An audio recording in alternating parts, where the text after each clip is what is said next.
Сделай все, что потребуется. Ты единственный ключ к осуществлению моего плана. Да, мой дорогой, наш план уже в действии, и скоро мы отметим победу. Ты должна быть предельно осторожна. Не смей допустить ошибку. Не дай им раскусить нас. Не будь дурой и не влюбляйся. Меня неспроста называют русской паучихой, моя любовь. До скорого. За матушку Россию. За матушку Россию.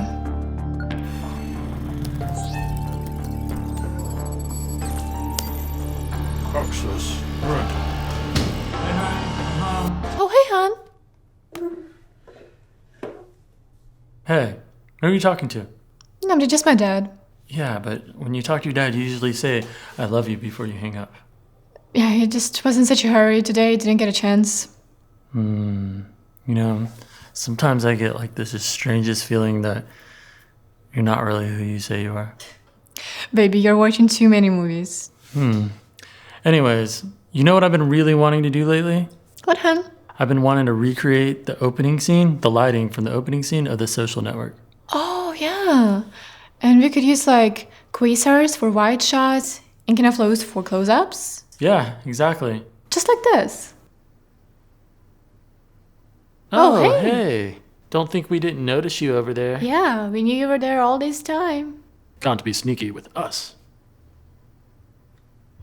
What is poppin', everybody? Today we're talking The Social Network, one of my favorite movies ever made, and I could go into a million reasons why I love it so much. But today let's talk about the cinematography. I really wanted to recreate the lighting from the opening scene of The Social Network. The camera they shot on was the Red 1 MX. It has such a particular look to it that even the newer Reds don't have. So we decided to shoot the opening sequence the same way they did. We used our Red 1 MX. The lenses they used were Arri Master Primes, and they're ungodly, insanely expensive. And if you're anything like me, they're completely out of your price range. But they just look so good. Oh, someday I will shoot on Arri Master Primes. It'll happen, I hope. So we settled on using our Rokinon Cine DS lenses. They have a really fast aperture, all the way down to t1.5.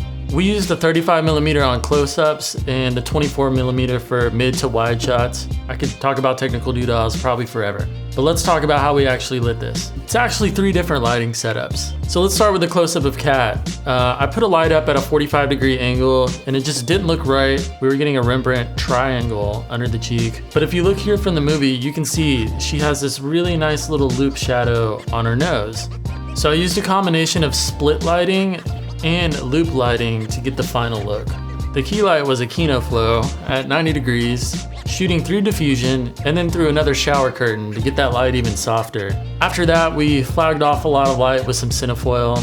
If you don't know what cinefoil is, you should really get this stuff. It has saved me on so many lighting scenarios, just trust me.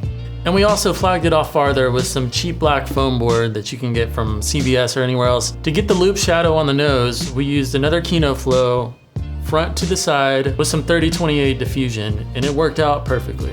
I think it's safe to say we pretty much nailed it, and it's pretty cool because upon searching around, I found some behind the scenes photos, and sure enough, that's exactly what they did. Jeff once said, it's not about how much light you can add, but more or less how much light you can take away. He mentioned on The Social Network that he wanted to create pockets of light and pockets of darkness, and I think he definitely achieved that. Moving on to the shot of me, we did exactly the same thing in reverse. We kept a CINEFOIL at a 90-degree angle from the face. For the fill light, we taped a foam board to the wall and bounced a 300-watt Arri Fresnel right off of it. Worked really well. For a hair light, we wanted to motivate some light coming out from the room behind me. So we threw up an Arri 150-watt little baby Fresnel on a C-stand and shot it from behind through a shower curtain that we gaffed to the wall in a very ghetto fashion with gaff tape. Speaking of gaff tape, I can't imagine any set I've ever been on without gaff tape, the sticky adhesive of the gods. That was pretty much it for that shot. Oh, and I forgot to mention haze. Haze was a really important part of getting this look, so we did the same thing. We had to fog out the room quite a bit and remove your smoke detectors if you decide to do this.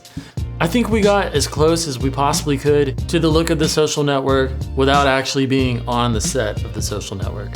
For the wide shots, we just took 2 quasar tubes, threw them up on C-stands, hit us from behind and above, and it worked perfectly. looked great, did the job, super simple, super effective. Sometimes the best way is usually just the easiest way.